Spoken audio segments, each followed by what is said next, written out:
आप देख रहे हैं अल्फा डिफेंस हिंदी में आपका स्वागत है। आज की इस वीडियो में हम लोग बात करने वाले हैं शेरप के बारे में। ये एक एक्स्ट्रा हाई पॉसिबिलिटी व्हीकल है जिसको एक यूक्रेनियन कंपनी द्वारा बनाया जाता है। इंडियन आर्मी 96 ऐसे व्हीकल्स ऑलरेडी अक्वायर कर चुकी है और अब 24 और व्हीकल्स के लिए इस समय इंडियन आर्मी की तरफ से एक रिक्वेस्ट फॉर प्रपोजल रिलीज किया गया है। ये एक ऐसा व्हीकल है जिसकी मदद से आप फ्लोट कर सकते हैं पॉन्ड्स में, लेक्स में, रिवर्स में, शोर्स पर, कोस्ट पर, फ्रोजन वाटर में, हर जगह आप आसानी से जा सकते हैं। और भारत जैसे देश में इस तरीके के सिस्टम की काफी ज्यादा यूटिलिटी है। इन थ्योरी एक ऐसा सिस्टम है जो एक एटीवी, स्नोमोबाइल, बोट और होवरक्राफ्ट को भी रिप्लेस कर सकता है और इसी वजह से यूटिलिटी स्टैंड पॉइंट से कहा जा सकता है कि ये एक बहुत शानदार सिस्टम है और लद्दाख से लेकर रन ऑफ कच्छ तक भारतीय थल सेना की मोबिलिटी को एक बहुत बड़ा बूस्ट मिलेगा। इस समय भारत का एक बड़ा बिजनेस हाउस है जिसका नाम है JSW।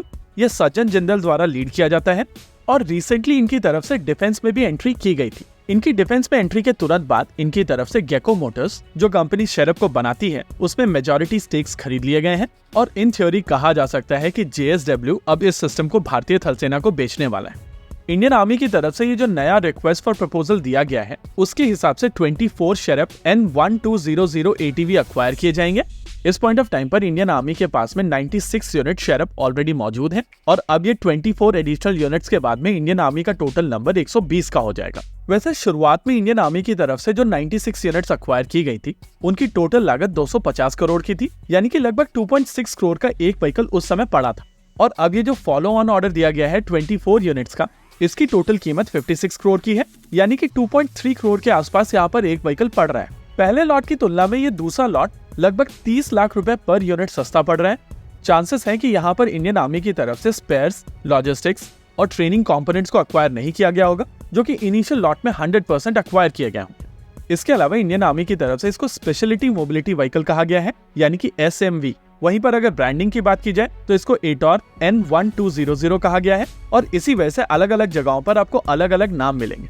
वैसे इस पॉइंट ऑफ टाइम पर यह चीज क्लियर नहीं है कि क्या इन व्हीकल्स को यूक्रेन में बनाकर भारत लाया जा रहा है या फिर ये भारत में ही बनाए जा रहे हैं। हालांकि JSW डिफेंस और JSW गेको के बीच में एक joint venture agreement already place किया जा चुका है और इस जॉइंट वेंचर के तहत एक टेक्नोलॉजी सप्लाई लाइसेंस अग्रीमेंट भी किया जा चुका है, यानी कि प्रैक्टिकली इन व्हीकल्स को भारत में बनाया जा सकता है। अगर इसकी स्पेसिफिकेशंस की बात की जाए तो ये व्हीकल 1.2 टन की लोडिंग कैपेसिटी रखता है और 65 आवर्स तक ऑटोनोमस मोड में ऑपरेट कर सकता है। इसमें एक 1.8 लीटर के डीजल इंजन का प्रयोग किया जाता है जिसमें 6 स्पीड वाला एक मैनुअल गियर बॉक्स है। अगर पावर की बात की जाए तो ये 55 हॉर्स पावर होगी और टॉर्क की अगर बात की जाए तो 190 न्यूटन मीटर की होगी। लेकिन नेचुरली यहाँ पर आपका क्वेश्चन हो सकता है कि इन नंबर्स का हमारे लिए क्या मतलब है। मतलब समझिए, अगर आपके सामने ग्रेडियंट 35 डिग्री तक का भी है तब भी ये आसानी से चढ़ सकता है।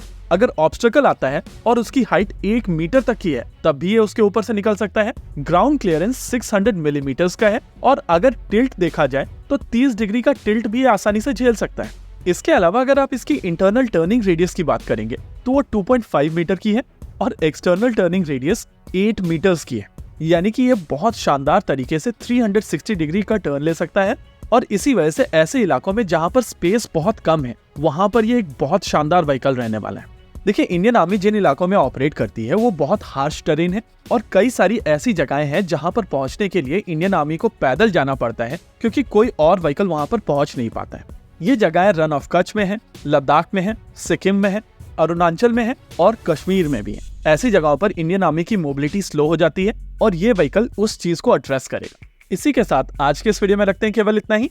वीडियो को अंत तक देखने के लिए धन्यवाद। देखते रहिए अल्फा डिफेंस। जय हिंद।